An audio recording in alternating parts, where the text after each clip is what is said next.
Assalamualaikum warahmatullahi wabarakatuh. Kami dari kelompok H, mata kuliah TK1 Analisis Data Spasial akan mempresentasikan hasil kerja kami untuk proyek regresi spasial dengan judul Perbandingan Model Regresi Spasial dan Machine Learning pada Proporsi Tenaga Kerja Perempuan di Sulawesi Selatan tahun 2024. Di sini kelompok kami ada saya sendiri, Fazila Jasani, dan ada rekan saya, Ferdinand dan Rosa. Berikut isi pembahasan dari kelompok kami. Yang pertama ada pendahuluan, kemudian studi literatur, lanjut dengan metode penelitian, dan hasil dan pembahasan, kemudian diakhiri dengan kesimpulan. Di sini akan dibahas mengenai pendahuluan. Masalah kesetaraan gender masih menjadi isu penting dalam pembangunan manusia di Indonesia. Berdasarkan laporan World Economic Forum tahun 2019, Indonesia menempati posisi ke-85 dari 153 negara dalam hal kesenjangan gender. Hal ini menunjukkan bahwa perempuan masih menghadapi keterbatasan dalam memperoleh akses dan peluang yang setara dengan laki-laki, khususnya di sektor ketenagakerjaan. Isu ketimpangan ini semakin kompleks seiring berkembangnya dinamika sosial dan ekonomi. Nah, salah satu indikator yang dapat mencerminkan ketimpangan tersebut adalah proporsi tenaga kerja perempuan. Di Provinsi Sulawesi Selatan, distribusi tenaga kerja perempuan antar wilayah menunjukkan variasi yang menarik untuk dianalisis secara spasial. Sejalan dengan latar belakang kami, maka didapatkan rumusan masalah. Yang pertama ada bagaimana pengaruh variabel umur, harapan hidup atau UHH, harapan lama sekolah atau HLS, rata lama sekolah atau RLS, dan pengeluaran per kapita atau PPK terhadap proporsi tenaga perempuan di Provinsi Sulawesi Selatan tahun 2000-2024. Kemudian yang kedua yaitu bagaimana perbandingan efektivitas dan akurasi antara model regresi spasial dan model machine learning dalam memprediksi proporsi tenaga kerja perempuan. Kemudian yang terakhir adalah bagaimana kinerja model regresi spasial dan model machine learning dalam mengidentifikasi variabel-variabel yang paling signifikan dalam mempengaruhi proporsi tenaga kerja perempuan. Dari rumusan masalah, diketahui tujuan penelitian kami. Yang pertama adalah menganalisis pengaruh UHH, HLS, RLS, dan PPK terhadap proporsi tenaga kerja perempuan di Provinsi Sulawesi Selatan tahun 2024, kemudian membandingkan efektivitas dan akurasi model regresi spasial dengan model machine learning dalam memprediksi proporsi tenaga kerja perempuan, serta mengidentifikasi variabel-variabel yang paling signifikan. Dan yang terakhir adalah mengevaluasi kinerja model regresi spasial dan machine learning dalam memprediksi proporsi tenaga kerja perempuan di Provinsi Sulawesi Selatan. Berikutnya kita memasuki bagian studi literatur. Ada 3 penelitian terdahulu yang kami gunakan sebagai sumber. Yang pertama, Spatial Allocation Model for Human Development Index in South Sulawesi Province, yang ditulis pada tahun 2024 oleh Dianita Suhu dan rekan. Kemudian ada Comparing Spatial Regression to Random Forest for Large Environmental Datasets, yang ditulis oleh Eric W. dan rekan pada tahun 2020. Dan yang ketiga ada proporsi perempuan yang bekerja pada posisi manajerial di Indonesia pada tahun 2015 hingga tahun 2021 dengan pendekatan Visible Generalized Risk Square, yang ditulis oleh Usyarofi dan rekan pada tahun 2023. Berdasarkan penelitian terdahulu yang telah dikumpulkan, ada beberapa informasi yang kami dapat. Seperti pada artikel pertama, bahwa terdapat autokorelasi spasial dalam distribusi IPM di Provinsi Sulsel, di mana digunakan model spatial lag dan spatial error yang memberikan hasil yang lebih akurat dibandingkan model regresi biasanya. Kemudian kita juga bisa comparing spatial regression dengan menggunakan machine learning, di mana RFRK menghasilkan akurasi prediksi yang terbaik, di mana RMSE-nya itu yang terendah. Dan variabel-variabel yang digunakan untuk proporsi perempuan yang bekerja pada posisi manajerial kami lihat pada artikel ketiga, yaitu bisa menggunakan UHH, TPAK, dan lainnya.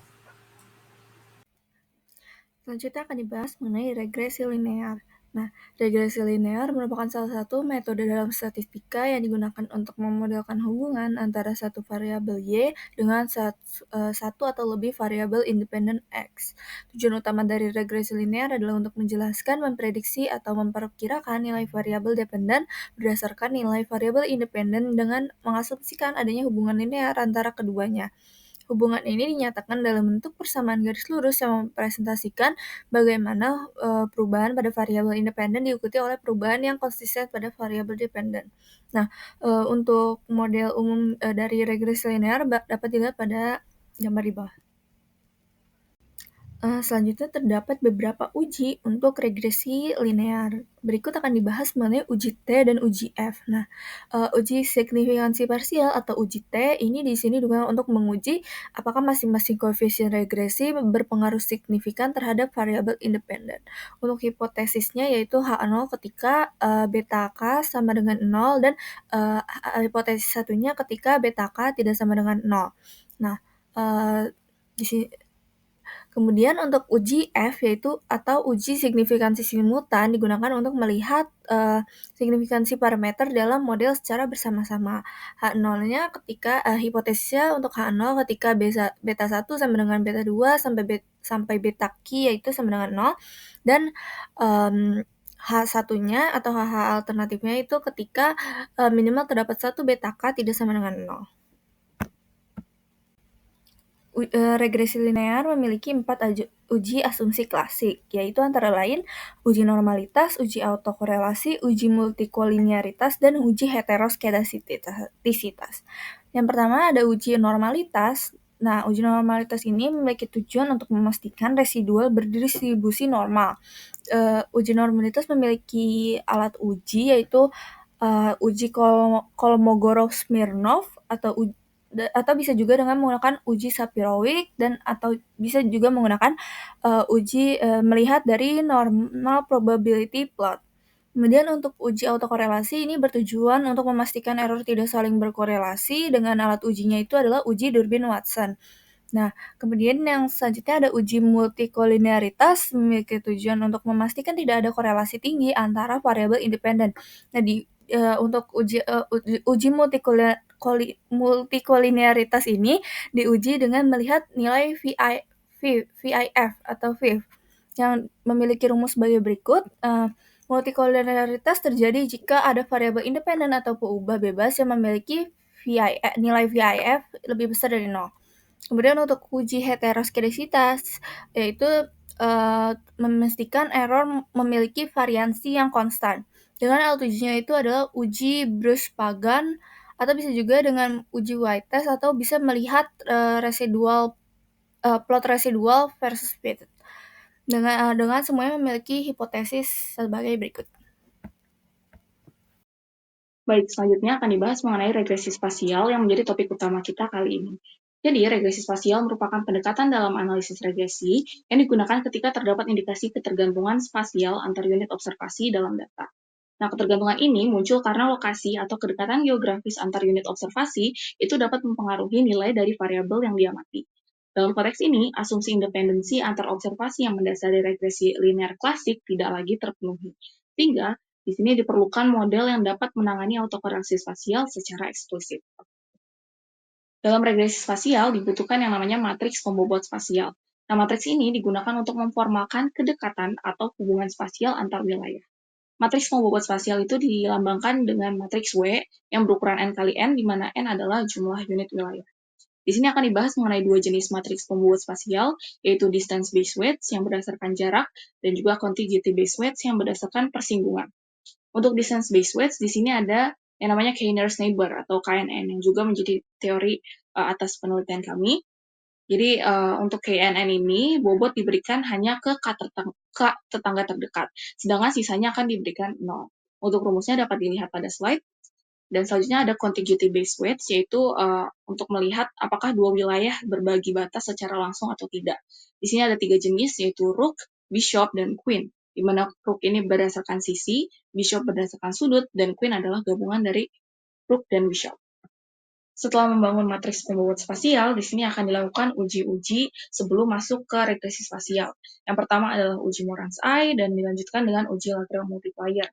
Di sini akan dibahas mengenai uji Morans-Eye terlebih dahulu.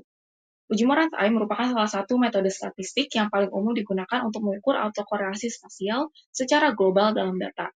Nah, nilai Morans-Eye ini berada dalam rentang min 1 sampai 1, di mana ketika I-nya positif itu menunjukkan adanya autokorelasi spasial positif, di mana polanya ini cenderung berkelompok.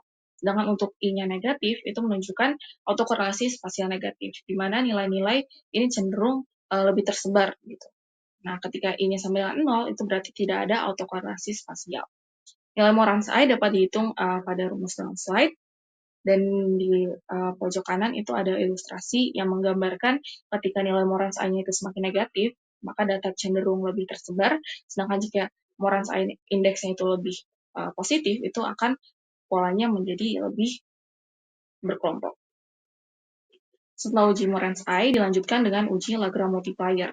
Jadi kalau untuk uji Morans I tadi untuk mendeteksi autokorelasi spasial, nah Lagrange multiplier ini untuk mendeteksi keberadaan dependensi spasial. Selain itu, Lagrange multiplier juga dapat digunakan untuk menentukan jenis model regresi spasial yang lebih sesuai. Apakah spatial lag model atau SAR, atau spatial error model atau SEM, atau bahkan bisa keduanya. Gitu ya.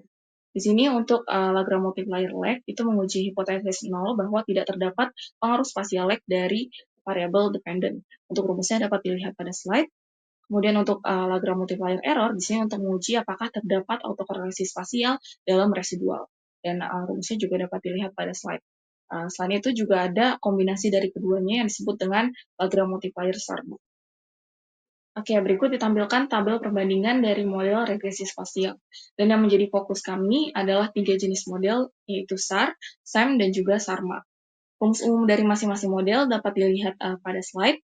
Dan untuk parameter spasialnya, SAR itu adalah rho, SEM adalah lambda, dan SARMA adalah rho dan lambda, karena merupakan gabungan atau kombinasi dari model SAR dan juga SEM.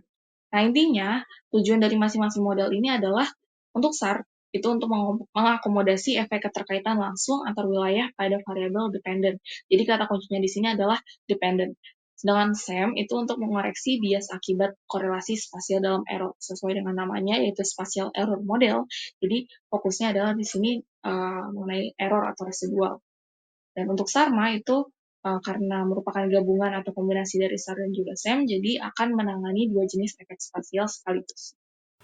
Kemudian, untuk pembahasan tentang machine learning, di mana ML merupakan cabang dari kecerdasan buatan atau artificial intelligence yang memungkinkan sistem untuk belajar secara otomatis tanpa ada pemrograman yang secara eksplisit. Dalam konteks analisis spasial dan regresi, ML telah menjadi alat yang sangat efektif untuk menangani hubungan nonlinear, interaksi kompleks antar variabel, serta data yang berdimensi dengan tinggi. Nah, keunggulan dari ML adalah kemampuannya untuk menangkap pola tersembunyi dalam data, terutama ketika hubungan antar variabel tidak linear atau mengandung noise. Dalam penyajian ini, ada 3 algoritma machine learning yang terpilih, yaitu Random Forest, Support Vector Regression, dan Gradient Boosting Machine. Kemudian, untuk penjelasan mengenai masing-masing machine learning yang digunakan, yang pertama ada Random Forest. RF adalah salah satu algoritma ensemble learning yang dikembangkan oleh Breiman pada tahun 2001. Ini menggabungkan banyak poin keputusan atau decision tree yang meningkatkan akurasi prediksi dan mengurangi overfitting. Setiap pohon dalam RF dibangun menggunakan subset acak dari data atau baking, dan fitur randomness-nya itu yang menghasilkan prediksi akhir berdasarkan rata-rata atau voting dari seluruh pohon yang ada. Seperti gambar, banyak cabang-cabang pohon yang ada dari yang merah dan ungu. Kemudian jenis cabang-cabang tersebut akan menghasilkan suatu keputusan yang kemudian keputusan tersebut dikumpulkan dan di voting dan diambil rata-rata sehingga menghasilkan akurasi dan prediksi yang terbaik. Kemudian yang kedua itu adalah support vector regression atau SVR. SVR merupakan salah satu konsep dari machine learning yang diadaptasi dari SVM untuk menyelesaikan masalah regresi. SVR bekerja dengan mencari hyperplane yang optimal untuk meminimalkan error. Berbeda dengan metode regresi tradisional yang berfokus pada meminimalkan kesalahan kuadrat, SVR menggunakan epsilon intensive loss function, di mana kesalahan diabaikan selama masih dalam batas toleransi atau epsilon, seperti pada gambar. Kemudian metode yang ketiga yaitu GBM atau Gradient Boosting Machine. GBM adalah salah satu teknik ensemble learning yang membangun model prediktif secara bertahap melalui proses boosting, di mana setiap model baru dikonstruksikan untuk mengoreksi kesalahan prediksi model sebelumnya. GBM menggunakan pendekatan gradient descent untuk meminimalkan loss function, seperti MSE untuk regresi. Secara matematis, prediksi GBM dinyatakan sebagai fmx sama dengan fm-1x ditambah lambda m hmx, di mana fmx adalah model pada iterasi ke m, hmx adalah weak learner, dan lambda m adalah koefisien pembelajaran. Nah, di sini GBM mempunyai fleksibilitas yang tinggi karena dapat mengakomodasi loss function dan kecocokan data heterogen. Nah, keunggulan utama dari GBM adalah ketahanannya terhadap overfitting dan dapat mengenali hubungan data yang nonlinear dan interaksi antar variabel tanpa memerlukan transfer data yang kompleks. Kemudian, untuk pemilihan dan perbandingan model akan digunakan kriteria evaluasi model. Ada 3, yang pertama adalah R-square atau koefisien determinasi. Merupakan ukuran statistik yang menunjukkan proporsi varians dalam variabel dependen yang dapat diprediksi dari variabel independen atau prediktor dalam model regresi. Skalanya itu dari angka 0 hingga 1. Di mana rumusnya itu adalah R-square sama dengan SSR atau sum square residual per SST atau sum square total. Kemudian yang kedua ada AIC atau Archaic Information Crystallization. AIC memperkirakan seberapa baik model dalam memprediksi data baru, menyimbangkannya dalam kompleksitas model dengan kemampuan fit terhadap data. AIC juga memberikan penalti untuk penambahan parameter dalam model, sehingga model dengan lebih sedikit parameter dan fit akan memiliki nilai AIC yang lebih rendah. Rumus dasarnya adalah AIC sama dengan 2K min 2 ln L. Dan yang terakhir ada RMSE atau Root Mean Square Error. RMSE adalah ukuran seberapa besar error prediksi model. Ini adalah akar kuadrat dari rata-rata kuadrat perbedaan antar variabel yang digunakan. Selanjutnya akan dibahas mengenai data dan metode penelitian pada bagian ini. Pada data kami memiliki variabel dependen dan 4 variabel independen. Untuk variabel dependen atau Y yang kami gunakan di sini adalah proporsi tenaga kerja perempuan Provinsi Sulawesi Selatan tahun 2024. Kemudian untuk variabel independen yang kami gunakan, yang pertama ada umur harapan hidup atau UHH menurut jenis kelamin menggunakan satuan tahun. Kemudian ada harapan lama sekolah atau HLS menurut jenis kelamin menggunakan satuan tahun. Dan yang ketiga ada rata-rata lama sekolah atau RLS menurut jenis kelamin menggunakan satuan tahun. Dan yang terakhir adalah pendapatan per kapita atau PPK yang disesuaikan menurut jenis kelamin menggunakan satuan juta. Berikut merupakan cuplikan data yang kami gunakan. Di sini data dalam penelitian ini merupakan data sekunder yang diperoleh dari publikasi Badan Pusat Statistik Provinsi Sulawesi Selatan. Unit pengamatan yang digunakan adalah seluruh kabupaten atau kota di Provinsi Sulawesi Selatan yang terdiri dari 24 kabupaten atau kota. Berikut adalah alur tahapan dari metode penelitian kami. Yang pertama ada collecting data atau melakukan pengambilan data dari website BPS, kemudian kita melakukan pre-processing pada data yang kami ambil dari BPS tersebut, yaitu melakukan pembersihan data duplikat atau missing value dan lainnya. Kemudian kita lakukan EDA untuk melihat pola penyebaran pada masing-masing variabel. Kemudian kita melakukan uji asumsi untuk melihat asumsi residual, bentuk matriks pembobot spasial, dan uji indeks Moran's I. Kemudian kita melakukan Lagrange multiplier. Uji Lagrange multiplier ini untuk mendeteksi dependensi spasial. Kemudian kita melakukan model regresi spasial, yaitu melakukan pemodelan dengan model regresi spasial seperti SAR, SEM, atau SARMA. Kemudian kita melakukan regresi dengan machine learning juga. Di sini kita menggunakan regresi yang random forest, SPR, dan GBM. Kemudian kita membandingkan model yang terbaik antara machine learning atau regresi spasial, dan yang terakhir kita akan melakukan interpretasi pada hasil tersebut. Selanjutnya akan dibahas mengenai hasil dan pembahasan pada bagian ini. Lanjut ke statistika deskriptif. Di sini akan dibahas statistika deskriptif dari proporsi tenaga kerja perempuan dan UHH. Untuk dari peta tersebut dapat terlihat bahwa dengan proporsi tenaga kerja perempuan ini tertinggi di Lubu Utara, kemudian Toraja, Selayar, Sopeng, dan Toraja Utara. Untuk sebaliknya, wilayah dengan proporsi terendah antara lain Makassar, Goa, Palopo, Parepare, dan Maros. Perbedaan ini mengindikasikan adanya variasi konteks sosial ekonomi di tiap wilayah, di mana daerah pedesaan cenderung memiliki partisipasi perempuan lebih tinggi dibandingkan wilayah perkotaan. Hal ini dapat disebabkan oleh tingginya peran perempuan dalam sektor informal atau pertanian di pedesaan, sedangkan di wilayah urban mungkin terdapat hambatan struktural atau budaya yang lebih membatasi peran perempuan dalam dunia kerja formal.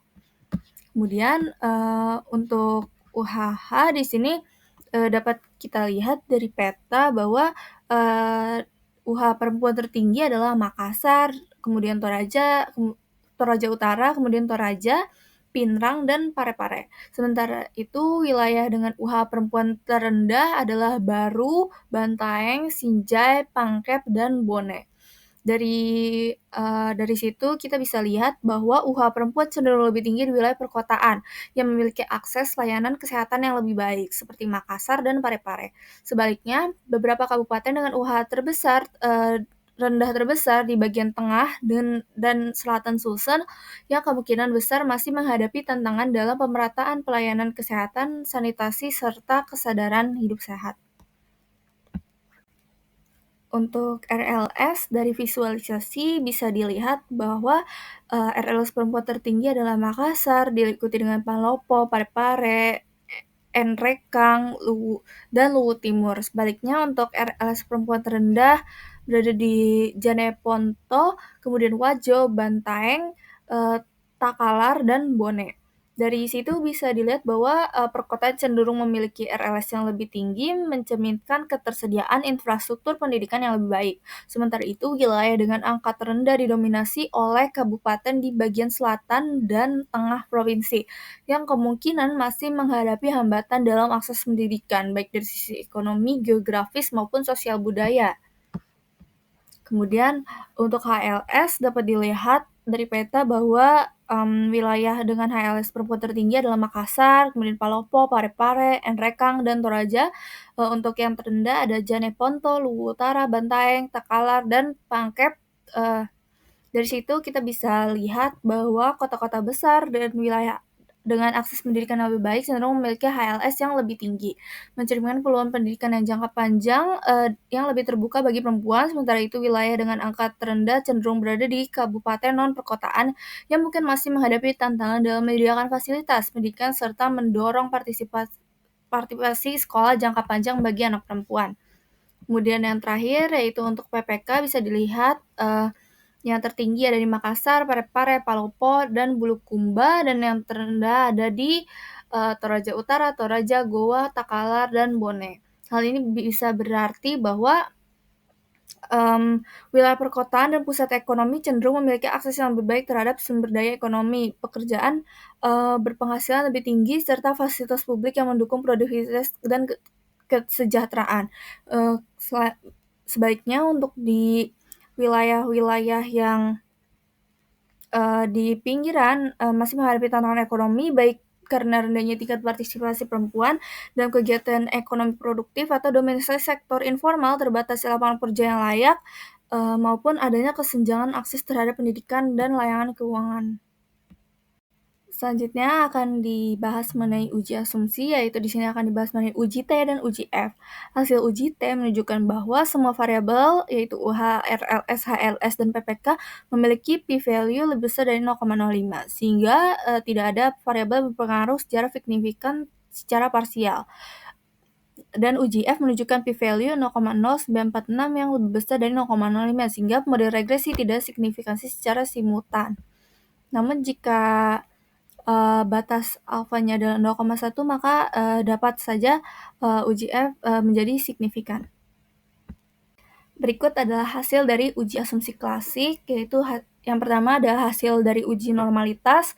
Diketahui bahwa H0 tidak ditolak, yaitu error berdistribusi dengan normal. Kemudian hasil dari uji autokorelasi, yaitu H0 ditolak, artinya terjadi autokorelasi. Kemudian hasil uji multikolinialitas, yaitu VIF kurang dari 10 untuk semua variabel sehingga tidak terjadi multikoliniaritas. Dan yang terakhir adalah hasil dari uji heteroskedastisitas, yaitu H0 tidak ditolak, artinya tidak terjadi heteroskedastisitas. Oke, berikut ditampilkan hasil dari uji Morans-Eye. Dapat dilihat bahwa variabel-variabel yang diuji itu ada residual OLS, variabel dependen kita yaitu proporsi tenaga kerja perempuan, lalu ada variabel independen juga seperti RLS, HLS, UHH, dan juga PPK. Dari Morans-Eye-nya sendiri dapat dilihat bahwa ada nilai negatif yaitu untuk variabel RLS dan juga HLS, sedangkan sisanya itu positif, yang menandakan adanya autokorelasi spasial positif. Sedangkan untuk p-value, ketika kita mengambil taraf signifikansinya itu 10%, variabel yang signifikan itu hanyalah residual OLS dan juga UHH. yang artinya hubungan spasial antar wilayah tetap muncul, tapi hanya dalam residual model OLS dan juga dalam variabel independen UHH, yang menjadi indikasi perlunya pendekatan regresi spasial untuk memperoleh estimasi yang lebih akurat dan juga tidak bias. Oke, selanjutnya akan dibahas mengenai hasil dari uji Lagrange multiplier. Dapat dilihat pada slide bahwa beberapa jenis uji yang dilakukan itu ada LM error, LM lag, LM error adjusted, LM lag adjusted, dan juga LM SARMA.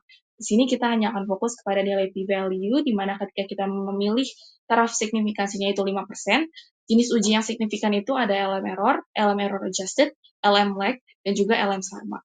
Nah, berdasarkan keseluruhan hasil, model SEM itu dianggap paling tepat untuk menggantikan OLS dalam menganalisis data.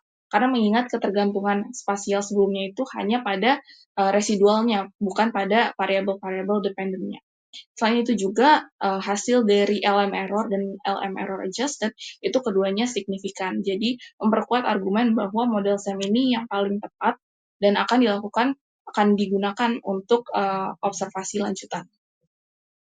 Oke, jadi setelah melakukan uji Moran's-Eye dan juga uji Lagrange multiplier, diperoleh asumsi bahwa SEM ini merupakan model yang paling cocok dan sesuai dengan data yang kami miliki. Nah, tapi dalam implementasinya, kami tetap mencoba setiap model dan ingin melihat hasilnya apakah SEM ini memang benar merupakan model terbaik untuk data regresi spasial yang kami miliki. Nah, dalam tabel itu ditunjukkan hasil-hasil dari pemodelan yang telah kita lakukan, yaitu OLS, SAR, SEM, dan juga SARMA. Dan kesimpulannya, ternyata memang SEM merupakan model terbaik secara keseluruhan, di mana lambdanya itu signifikan, AIC-nya paling rendah, dan variabel residualnya ini paling kecil, yang menunjukkan performa SEM ini adalah model yang paling efisien dan juga sesuai. Dan itu juga sejalan dengan hasil uji LM atau Lagrange multiplier yang telah kita lakukan, bahwa uji tersebut merekomendasikan SEM sebagai model yang akan kita gunakan. Nah, dari model terbaik SEM tadi, di sini akan dilakukan observasi lanjutan, yaitu akan dibandingkan antara peta aktual, peta prediksi, dan juga peta residual dari hasil model SEM. Di sini ditampilkan ada 3 peta, di mana peta pertama itu menunjukkan distribusi spasial proporsi perempuan sebagai tenaga profesional di seluruh kabupaten kota di Provinsi Sulawesi Selatan berdasarkan data aktual. Kemudian di peta kedua itu menggambarkan hasil prediksi dari model SEM tadi, di mana dapat dilihat bahwa tidak terlalu jauh perbedaan antara proporsi aktual dan proporsi prediksi dari model SEM. Ini menunjukkan bahwa model SEM itu cukup mampu menangkap variasi spasial proporsi perempuan profesional di wilayah tersebut. Sedangkan di peta ketiga ini adalah peta residual yang menampilkan selisih antara nilai aktual dan juga nilai prediksi dari hasil model SEM, yang memberi gambaran bahwa wilayah mana aja sih yang memiliki selisih lebih besar dan juga selisih lebih kecil. Di sini untuk warna merah itu melambangkan residual negatif, di mana hasil prediksinya itu lebih tinggi ketimbang data aktualnya, sedangkan warna biru itu residual positif, di mana hasil prediksinya ini lebih rendah dari proporsi aktualnya. Nah, dapat dilihat pada peta residualnya, itu warna yang paling pekat itu ada di bawah, itu Kabupaten Jeneponto, dan di tengah ada Kabupaten Nrekang dan Kabupaten Buru, di mana warna pekat ini menandakan ada selisih yang cukup jauh antara proporsi aktual dan juga proporsi prediksi. Untuk analisis, kita akan menggunakan 3 metode machine learning, yaitu random forest, support vector recognition, dan GBM. Diaplikasikan untuk memprediksi proporsi tenaga kerja perempuan di Sulawesi Selatan. Bagian dataset dilakukan dengan memisahkan 20% data sebagai testing dataset. Yang pertama, dilakukan regresi dengan random forest. Diperoleh nilai R-square sebesar 0,34 dan RMSE sebesar 3,38. Nilai R-square menunjukkan bahwa sekitar 34 variasi dalam proporsi tenaga kerja perempuan dapat dijelaskan oleh variabel prediktor yang digunakan. Nah, hal ini mengindikasikan bahwa model telah menangkap sebagian besar pola dalam data. Nilai RMSE sebesar 3,38 juga mengindikasikan bahwa kesalahan prediksi tersebut dapat dianggap cukup moderat. Nah, bisa dilihat pada outputnya pada codingan terlampir. Kemudian untuk peta aktual menunjukkan sebaran proporsi tenaga kerja perempuan yang bervariasi antar wilayah. Terdapat beberapa wilayah di mana prediksi modal cukup mendekati nilai aktual, namun ada juga yang menunjukkan bahwa perbedaannya cukup besar. Kesalahan prediksi tersebar secara acak tanpa pola spasial yang jelas. Hal ini mengindikasikan bahwa model random forest belum sebenarnya menangkap faktor-faktor spasial yang mungkin mempengaruhi proporsi tenaga kerja perempuan di Sulawesi Selatan. Berikutnya dilakukan analisis regresi dengan support vector machine. Nah, terlihat dari model dan kodingan yang terlampir, model SVR dibangun dengan parameter C sama dengan 100 dan epsilon 1,0, serta melalui proses standarisasi data untuk meningkatkan performa. Hasil evaluasi model menunjukkan nilai R-square sebesar 0,56 dan RMSE sebesar 2,77 yang mengindikasikan bahwa model SVR ini memiliki kemampuan yang prediktif yang lebih baik dari random forest, dengan kemampuan menjelaskan sekitar 56% variasi data. Kemudian untuk peta aktualnya dan peta prediksi SVR menampilkan distribusi nilai yang relatif serupa, dengan wilayah-wilayah tertentu seperti daerah dengan proporsi tinggi dan rendah terprediksi dengan akurasi yang memadai. Peta residual yang menggambarkan selisih antara nilai aktual dan prediksi SVR menunjukkan bahwa sebagian besar wilayah memiliki residual yang kecil, mengindikasikan ketepatan model prediksi yang cukup tinggi. Terakhir, akan digunakan gradient bushing machine atau GBM, terlampir dari coding dan output yang telah dilampirkan, dengan menggunakan parameter Ernst estimator yaitu 100, learning rate 0,1, dan max step 3, model GBM berhasil mencapai R-square sebesar 0,53 dan RMSE sebesar 2,87, yang mengindikasikan bahwa model ini mampu menjelaskan sekitar 53% variasi data dengan rata-rata kesalahan prediksi sebesar 0,87. Hal ini menunjukkan bahwa GBM memiliki prediktif yang lebih baik. Berdasarkan peta residual GBM menunjukkan karakteristik yang menarik, di mana sebagian besar wilayah memiliki nilai residual yang sangat kecil. Hal ini mengindikasikan bahwa model GBM mampu memprediksi dengan presisi tingkat untuk mayoritas wilayah studi. Residual yang mendekati nol pada banyak wilayah menunjukkan adanya kecocokan yang baik antara prediksi dan nilai aktual. Dari ketiga model machine learning yang telah kami coba, akan dilakukan perbandingan model dan didapatkan berdasarkan metrik evaluasi yang komprehensif yaitu R-square, RMSE, dan IC. Dapat disimpulkan bahwa model SVR atau support vector machine adalah yang paling sesuai dan efektif dalam memodelkan proporsi tenaga kerja perempuan di Sulawesi Selatan. Karena dari tabel bisa kita lihat, SVR memiliki nilai IC yang terkecil, nilai RMSE yang terkecil, dan nilai R-square yang terbesar. Selanjutnya kita masuk ke bagian penutup yang berisi kesimpulan dan saran penelitian. Kemudian akan dilakukan perbandingan secara keseluruhan dari seluruh model yang diuji, baik dari regresi spasial, OLS, SAR, SEM, dan SARMA, maupun machine learning yaitu random forest, SVR, dan GBM. Model SVR atau support vector regression menunjukkan kinerja yang paling unggul. Hal ini ditunjukkan oleh nilai AIC-nya yang terkecil yaitu 29,495, nilai RMSE terkecil yaitu 2,765, dan nilai R-square terbesar yaitu 0,56. Hal ini meyakinkan bahwa model machine learning khususnya SVR mampu meningkatkan keterbaikan model secara signifikan dibandingkan dengan model regresi spasial ataupun regresi biasa. Baik, berikut merupakan kesimpulan dan saran dari penelitian kami.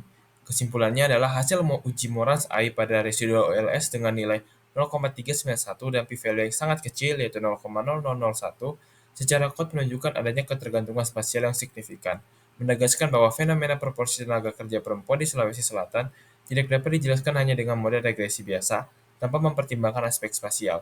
Dalam perbandingan akurasi antara model regresi spasial dan model machine learning, ditemukan bahwa support vector regression atau SVR menunjukkan kinerja yang paling unggul, yaitu dengan nilai IC terendah, RMSE terendah, dan R-square tertinggi. Keunggulan ini menunjukkan bahwa model machine learning, khususnya SVR, lebih mampu menangani kompleksitas data dan menghasilkan prediksi yang lebih akurat untuk proporsi tenaga kerja perempuan di Sulawesi Selatan pada tahun 2024. Sarannya adalah, berdasarkan temuan ini disarankan untuk mempertimbangkan penggunaan model machine learning dalam studi-studi serupa yang melibatkan data spasial, dengan tujuan untuk prediksi yang akurat. Untuk penelitian yang mendatang, penting untuk terus menggali faktor-faktor yang mempengaruhi proporsi tenaga kerja perempuan yang belum tercakup dalam UHH, HLS, LLS, dan PPK, terutama mempertimbangkan adanya ketergantungan spasial yang signifikan dalam residual OLS. Berikut merupakan beberapa referensi utama yang kami gunakan dalam penelitian ini. Sekian presentasi dari kami kelompok 4 kelas spasial. Mohon maaf apabila ada kesalahan kata atau penyampaian materi. Terima kasih.